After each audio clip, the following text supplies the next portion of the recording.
चाचा चौधरी और उपकार। एक दिन चाचा चौधरी और साबू जब रास्ते में जा रहे थे तो साबू बोला, चाचा जी, शहर में गगनचुंबी इमारतें बनती ही जा रही हैं। हाँ साबू, बढ़ती हुई आबादी के आवास के लिए यह जरूरी हो जाता है कि कई मंजिली इमारतें बनाई जाएं। लेकिन इससे कई समस्याएं भी तो खड़ी हो जाती होंगी। बिल्कुल। पहली समस्या तो वायु प्रदूषण की है। इतनी ऊंची इमारतें होने से शहर वासियों को वह ताजा हवा और रोशनी नहीं मिल पाती जो गांव में मिलती है। और दूसरी? तभी, चाचा जी मेरी मदद करो, मुझे उस इमारत की 14वीं मंजिल पर जाना है, पर लिफ्ट खराब हो गई है। लो साबू, ये है दूसरी समस्या। अरे गप्पू बाबू, तुम सीढ़ियों से क्यों नहीं चले जाते? 14 मंजिल तक सीढ़ियां चढ़ते चढ़ते मेरा दम निकल जाएगा। अगर साबू मुझे किक मारकर उछाल दे तो मैं अपने आप वहां पहुंच जाऊंगा। साबू, उपकार का एक काम करो, गप्पू बाबू को एक किक जमा दो। साबू आगे बढ़कर गप्पू बाबू को एक किक जमा देता है और गप्पू बाबू आसमान में ऊंचे उछल जाते हैं और आखिरकार जाकर एक जगह टिकते हैं। ओह, आखिर में इमारत के छज्जे पर आकर गिरा।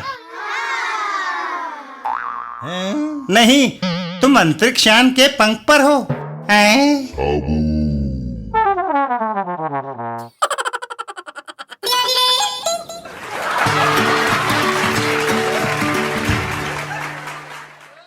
चाचा चौधरी और सिकंदर से मुठभेड़। एक दिन चाचा चौधरी और साबू। चाचा जी, अखबार में खबर थी कि भूचाल में एक बड़ी इमारत ढह गई, मगर कमरे में सोए हुए बच्चे के खरोच तक नहीं आई। साबू, दुनिया में बड़े चमत्कार होते हैं, इसी का नाम जिंदगी है। तभी एक सुगंध उनकी नाक से आ टकराती है। चाचा जी, मुझे कुछ गंध आ रही है, शायद कुछ पक रहा है। हाँ साबू, खिचड़ी की गंध है, आसपास ही है। थोड़ा आगे जाने पर, आहा, वह इधर पक रही है। साबू चौंक जाता है। बड़ा अजीबोगरीब चूल्हा है, हांडी इतनी ऊंची, खिचड़ी पकने में बड़ी देर लगेगी। हाँ, क्योंकि मेरे पास चावल कम थे। अगर खिचड़ी जल्दी पक जाती तो मैं उसे खाकर खत्म कर देता। अब वह देर से पकेगी, मैं उसकी आस में इंतजार करूंगा। इस तरह कम चावल देर तक खत्म नहीं होंगे। आपका नाम क्या है? अरस्तु। तो फिर मैं प्लेटो हूँ। साबू, यह हकीकत में आम आदमी नहीं है। पर अरस्तु हजारों साल पहले का व्यक्ति था। तभी, आहा, मुझे भूख लगी है। बुढ़े, हांडी उतार कर खिचड़ी मुझे दे। नहीं, मेहनत करो और अपने लिए खाना जुटाओ। मैं तुम्हें मारकर वह हांडी ले लूंगा। सुना नहीं, उसने क्या कहा? मेहनत से खाना जुटाओ। मैं तलवार से तुम्हारा गला काट दूंगा। साबू उसे पकड़कर हवा में उछाल देता है। जाओ। तुमने मेरी खिचड़ी बचाई। बोलो, मैं तुम्हारे किस काम आ सकता हूँ? श्रीमान अरस्तु, क्या हम दोनों को आप अपनी दुनिया नहीं दिखा सकते? क्यों नहीं? यह मेरी अंगूठी अपने पास रखो, मुसीबत के वक्त तुम्हारे काम आएगी। बम्बू डम्बू भोला शंभू, लंबे सफर को जाओ। साबू, ठीक हो? मेरी नाक धुएं से भर गई है चाचा जी। धुआं छटने पर, धुआं छट गया। बूढ़ा अरस्तु कहाँ गया? साबू, हम हजारों साल समय से पीछे चले गए हैं। चाचा जी, भूख लगी है। बस तुम्हारे साथ यही दिक्कत है। तुम उधर कुछ खाने को ढूंढो, मैं इधर देखता हूँ। रास्ते में वह अजनबी जा रहा है, उसे निशाना लगाओ। वह लोग साबू पर हमला कर देते हैं ओह! और साबू बेहोश होकर गिर पड़ता है।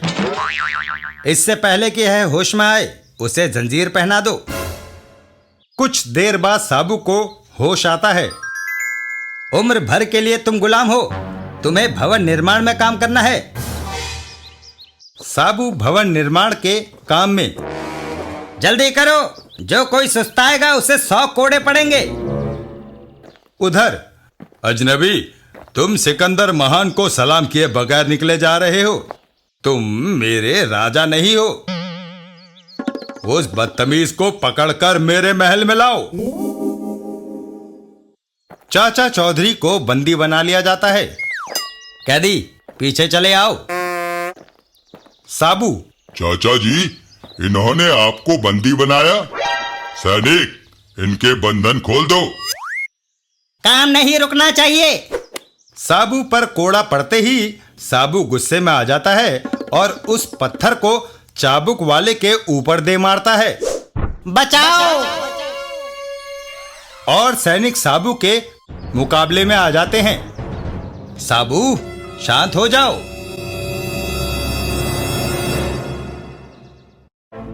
तुम्हारे साथी ने हमारे एक सिपाही को मार डाला, उसके लिए उसे क्या सजा दी जाए?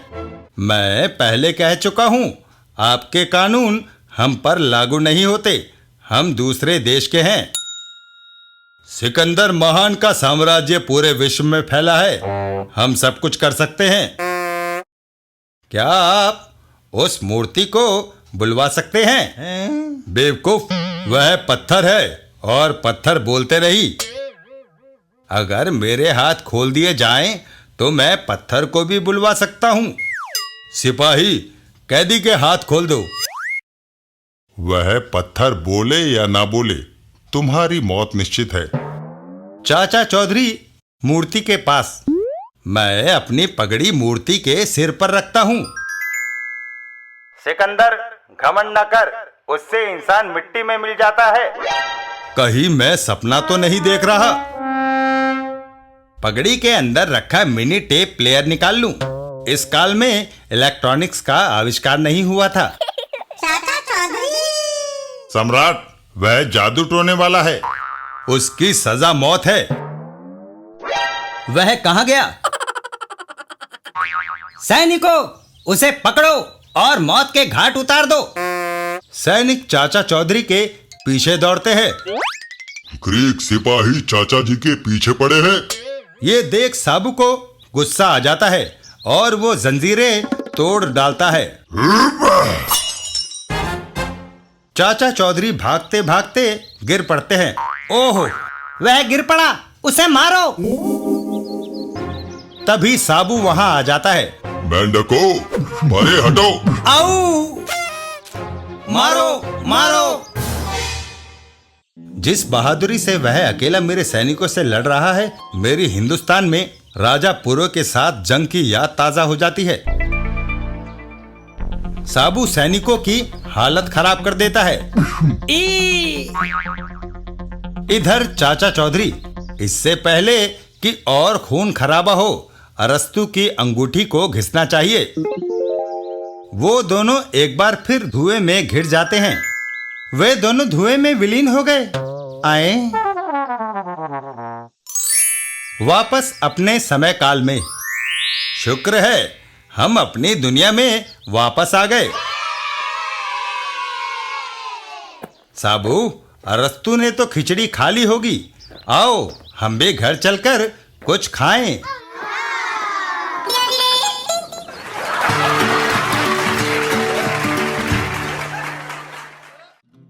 चाचा चौधरी और गटर मटर।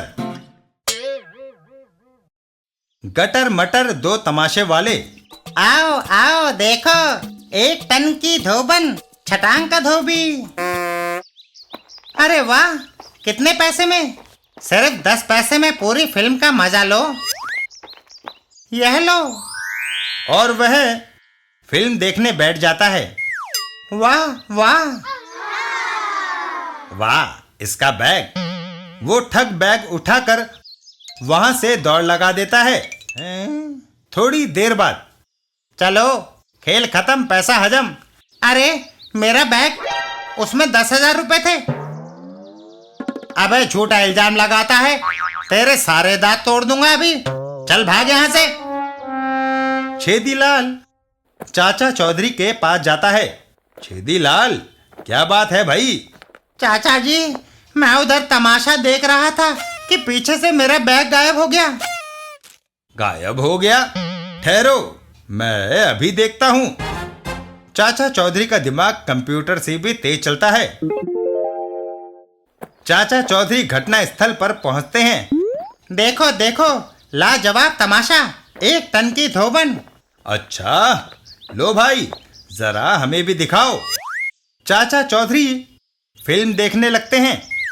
वाह, सचमुच बड़ा अच्छा है। इसका बॉक्स।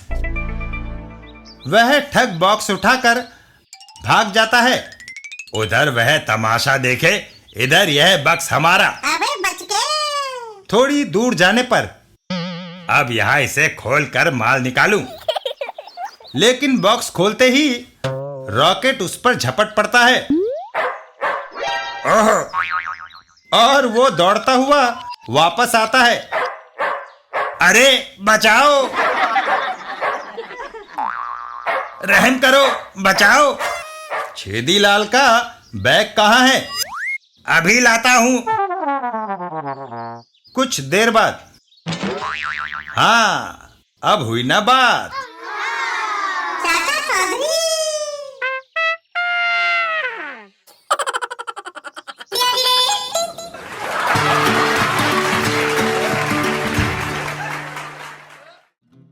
चाचा चौधरी अंडे और डंडे।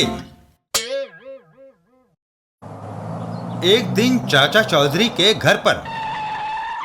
कहो कश्मीरी लाल, क्या हाल है? आपकी दुआ है चाचा जी। कहिए, हमारी चाची कैसी है? बस खा खा कर फुटबॉल हुए जा रही है। देखो, माशा अल्लाह, क्या सेहत पाई है। क्यों नजर लगा रहे हो मुझे? आजकल तो डॉक्टर की हिदायत पर सब कुछ छोड़ रखा है मैंने। दिन भर में सिर्फ 8-10 आलू के पराठे, आधा किलो मक्खन, दर्जन 2 दर्जन समोसे, 15-20 लड्डू और 4-5 कुल्फियाँ खा लेती हूँ। चाची। खैर कश्मीरी लाल, बताओ कैसे आना हुआ? अरे चाचा जी, बिना कोई समस्या के आता है आपके पास। जरा इधर आओ। कश्मीरी लाल अपनी कार की डिक्की खोलता है। शहर के बाहर मैं अपने मुर्गियों के फार्म से अंडे लाता हूँ। रास्ते में 2 बदमाश सड़क को बड़े बड़े पाइपों से रोक देते हैं, और जब तक वे मुझसे 200-300 अंडे बतौर गुजराना नहीं ले लेते, रास्ता नहीं छोड़ते। अरे भाई, हमने नजराना, हर्जाना और जुर्माना तो सुने थे, ये गुजराना क्या बला है? वे कहते हैं कि तुम हमारी सड़क से गुजरते हो, इसलिए यह गुजराना तो देना ही पड़ेगा। सड़कें तो सरकार की है। जरा अपना कान इधर लाओ। जैसा मैं कहता हूँ वैसा ही करना। दूसरे दिन कश्मीरी लाल की कार फिर फार्म से शहर की ओर चल दी। थोड़ी दूर जाने पर, रोको, गुजराना 300 अंडे लाए हो? डिक्की में रखे हैं, ले लो। दोनों बदमाश डिक्की के पास पहुंचते हैं। इस बार तो सीधे ही मान गया। जल्दी से डिक्की खोलो। और डिक्की खोलते ही, ओह, ये क्या? तभी चाचा चौधरी उनको जमीन सूंघा देते हैं। हाय! बस करो, आपने तो मार मार कर हमारा ही ऑमलेट बना दिया। चाचा चौधरी।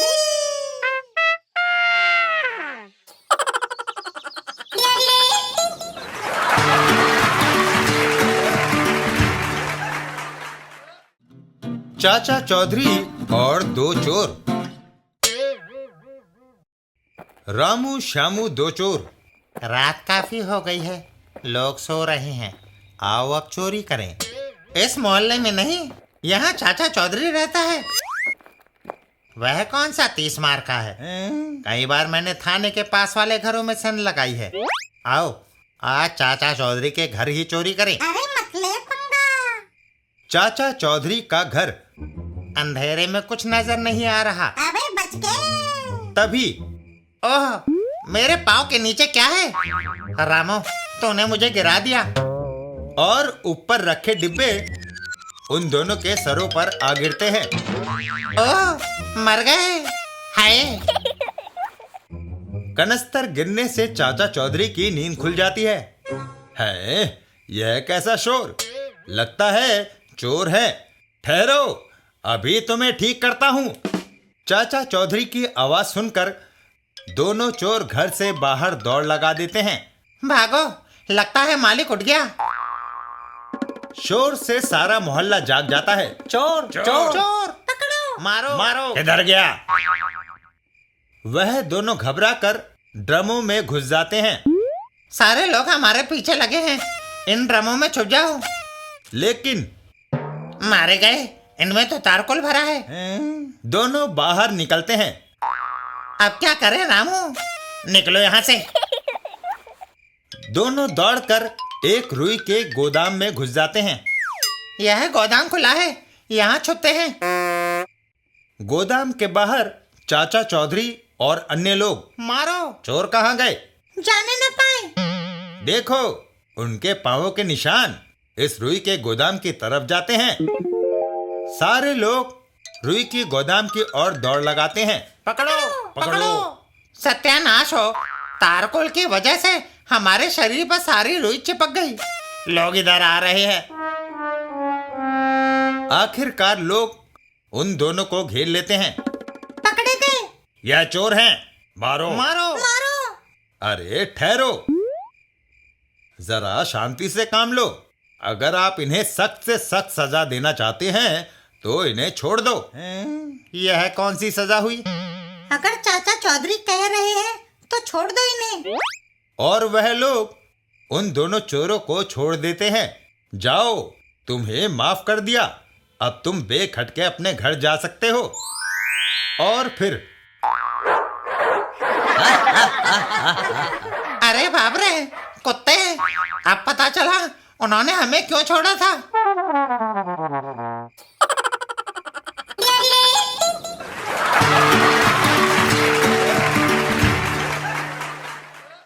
चाचा चौधरी और जालसाजी की सजा। एक दिन रास्ते में अरे धमाके, तुम जेल से छूट कर कब आए? अरे चाचा चौधरी। धमाका सिंह, तुम तो फटीचर थे, फिर यह सूट बूट, यह कार, यह ठाट बाट। मुझे आंखों पर विश्वास नहीं हो रहा। ये सब मेरे शौक की वजह से हुआ। भाई, शौक तो हमें भी है, लेकिन हमारी काया पलट नहीं हुई। तुम्हारा वह कैसा शौक है? लोगों को बेवकूफ बनाने का। मैं समझा नहीं। जिस तरह किसी को पान खाने का शौक होता है, किसी को गाने बजाने का और किसी को कविता करने का, उसी तरह मुझे दूसरों को बेवकूफ बनाने का शौक है। सुनो, यह कार मैंने कैसे हासिल की। एक बार मैं कहीं जा रहा था तो एक जगह मैंने कार खड़ी देखी। मुझे यह पसंद आई। मैं कार के मालिक के पास गया। भाई साहब, क्या आप अपनी ये देसी कार मेरी नई इंपोर्टेड मर्सिडीज कार से बदलना चाहोगे? क्यों मजाक कर रहे हो? बिल्कुल नहीं, मैंने वह कार बर्लिन में खरीदी थी। जब उसे भारत लाया तो पिताजी ने कहा कि वह कोई विदेशी चीज घर में नहीं रखेंगे, इसलिए समस्या खड़ी हो गई। यह सुनकर वह आदमी कार से बाहर आ जाता है। सौदा पक्का, तुम मेरी कार ले सकते हो। धमाका सिंह कार में जा बैठता है। तुम तो मेरी कार में जा बैठे, परंतु तुम्हारी इंपोर्टेड मर्सिडीज कार कहाँ है? उसे जेब से निकाल रहा हूँ। खिलौना, बात इंपोर्टेड मर्सिडीज की हुई थी, सो तुम इस पर मेड इन जर्मनी की मोहर देख सकते हो। कार के साइज का जिक्र कभी नहीं हुआ। कमाल है। इतना कहकर धमाका सिंह वहां से कार लेकर चल देता है। अच्छा, चलता हूँ, मुझे और भी काम है। इसी तरह मैंने अपने फटे पुराने कपड़ों के बदले में यह नया पैंट कोट लिया, जूते टाई और घड़ी भी हथिया लिए। यह तो धोखाधड़ी है धमाका सिंह। बस अब एक ही चीज की कमी है, रहने के लिए सुंदर सा मकान। धमाके, मेरा कहा मानो और यह जालसाजी छोड़ दो, कहीं लेने के देने ना पड़ जाएं। अगर शान शौकत से रहना है तो चालाकी से काम लेना पड़ेगा चौधरी। मेरे पास यह खिलौना है, इसके बदले में मैं सचमुच की आलीशान इमारत हथिया लूंगा। हा हा हा हा। अच्छा चाचा चौधरी, बाय। अगली बार जब हम मिलेंगे तो तुम मुझे भव्य भवन में बैठा पाओगे। थोड़ी दूर जाने पर, यह भवन सुंदर है, इसके मालिक से बात की जाए। कहो महाशय, अपने एक मंजिले भवन को मेरी 2 मंजिली इमारत से बदलोगे? जाओ, मेरा समय बर्बाद ना करो। देखते नहीं, मैं चीनी फिलोसोफर कन्फ्यूशियस की किताब पढ़ रहा हूँ। कन्फ्यूशियस की किताब तो तुम बाद में भी पढ़ सकते हो, मगर 2 मंजिला मकान पाने का चांस अगर हाथ से निकल गया तो दोबारा नहीं आएगा। सच कह रहे हो? बिल्कुल। तो फिर आगे के दरवाजे से अंदर आ जाओ। धमाका सिंह मुख्य दरवाजे की ओर दौड़ लगा देता है। काम बन गया। रहने के लिए इस भवन से बेहतर और कहाँ होगा। भवन के मुख्य द्वार पर मैं इस भवन का नाम लिख रहा हूँ, देखते जाओ। पेंटर साहब, अब तो मैंने इसी भवन में रहना है, कभी भी देख लूंगा।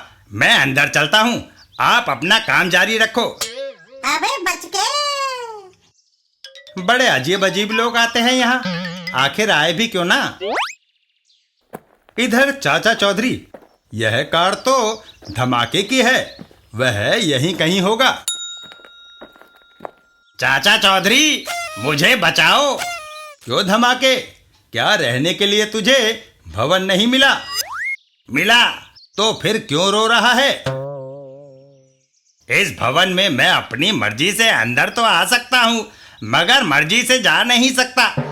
मैं फंस गया, मुझे निकालो, मेरी तौबा। चाचा चौधरी दौड़कर मुख्य द्वार की ओर जाते हैं। 1 मिनट, मैं आगे जाकर देखता हूँ कि यह भवन है क्या। पागल खाना।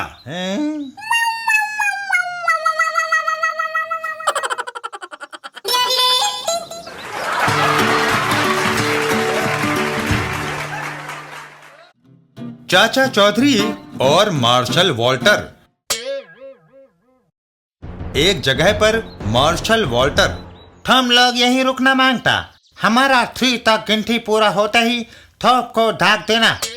मार्शल वॉल्टर चाचा चौधरी की ओर बढ़ता है। मिस्टर चाचा चौधरी, आज हम फैसला करने आया है। तुमको आज हमारा बूट पॉलिश करना होगा, नहीं तो हम उस लॉर्ड क्लाइव की तोप से तुम्हारा खोपड़ा उड़ा देगा। मार्शल वॉल्टर को अपना जवाब दो। मार्शल टमाटर, मेरा मतलब है मार्शल वॉल्टर, तुम्हारी तोप चलने से पहले ही हम कॉर्क लगाकर उसका मुंह बंद कर देंगे। तुम झूठ बोलता है, कॉर्क बोतल का होता है, तोप का नहीं।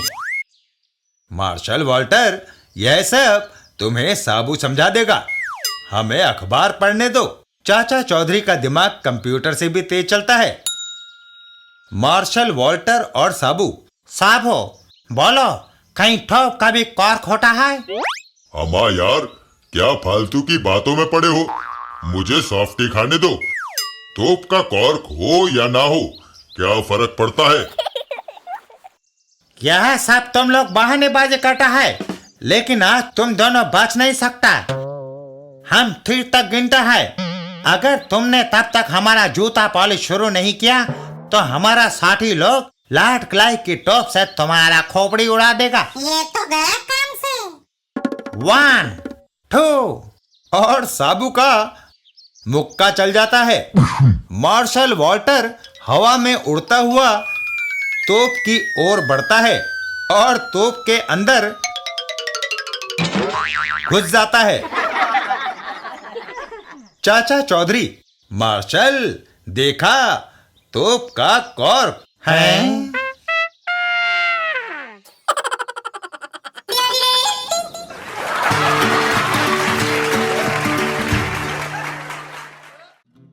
चाचा चौधरी और दांत का दर्द।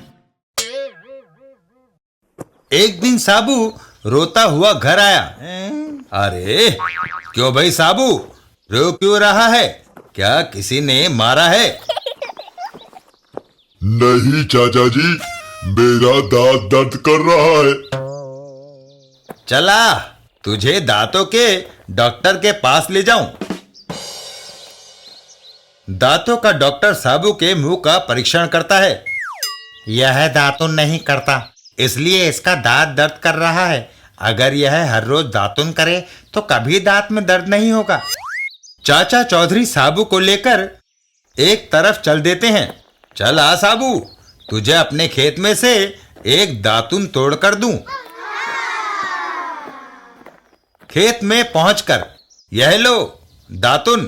चाचा जी, क्यों मजाक करते हो मेरे साथ? इतनी छोटी दातुन मेरे किस काम की? मैं तो अपनी दातुन के लिए यह पूरा पेड़ उखाड़ूंगा। साबू पूरे पेड़ की दातुन बनाता है और करता है। वाह!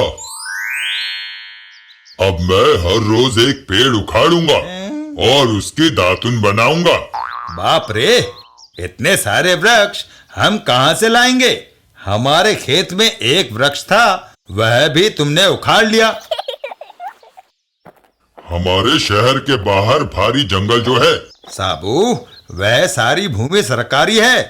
वहां से वृक्ष उखाड़ेगा तो पुलिस पकड़कर तुझे जेल में डाल देगी। मुझे सोचने दो, कोई ना कोई तरकीब निकल ही आएगी। वहां से करीब ही 2 व्यक्तियों में बहस हो रही है। मैं 1 लाख से कम नहीं लूंगा। इतना पैसा हमारे बजट में नहीं है ठेकेदार साहब। जरा सोचो, ये जनता की सेवा है, हम इतना पैसा नहीं दे सकते। तो फिर मैं ये काम नहीं कर सकता, किसी दूसरे से करवा लो। हे भगवान, किस मुसीबत में फंस गए, अब क्या करूं? चाचा चौधरी उधर से गुजरते हैं। क्या मुसीबत है आपकी जनाब, जरा मुझे भी बताइए। दरअसल मैं दिल्ली डेवलपमेंट अथॉरिटी का ऑफिसर हूं। हमारी योजना है कि इस जंगल को साफ करके यहाँ जनता के लिए मकान बनाए जाए। यह ठेकेदार इन पेड़ों को साफ करने के लिए 1 लाख रुपए मांगता है, जो हमारे बजट में नहीं है। तो आप किसी दूसरे ठेकेदार से सस्ते में काम करवा लो। शहर के सारे ठेकेदार यहाँ मौजूद हैं। ये सब मिलकर अपनी बात पर अड़ गए हैं और कोई भी 1 लाख से कम लेने को तैयार नहीं हो रहा। इन सब ने मिलकर सरकार को लूटने का षड्यंत्र रचा है। अगर मैं मुफ्त में सारे पेड़ उखड़वाकर जंगल साफ करवा दूं तो क्या आप ये सारे वृक्ष मुझे दे देंगे? मुझे मंजूर है। साबू, चलो, तुम्हारी दातुन का इंतजाम हो गया। साबू जंगल की ओर दौड़ पड़ता है। जय बजरंग बली। और साबू एक एक करके सारे पेड़ों को उखाड़ने लगता है। 1 घंटे के बाद, लीजिए साहब, सारा जंगल साफ है। मेरी दातुनें भी 1 महीने तक खत्म नहीं होंगी।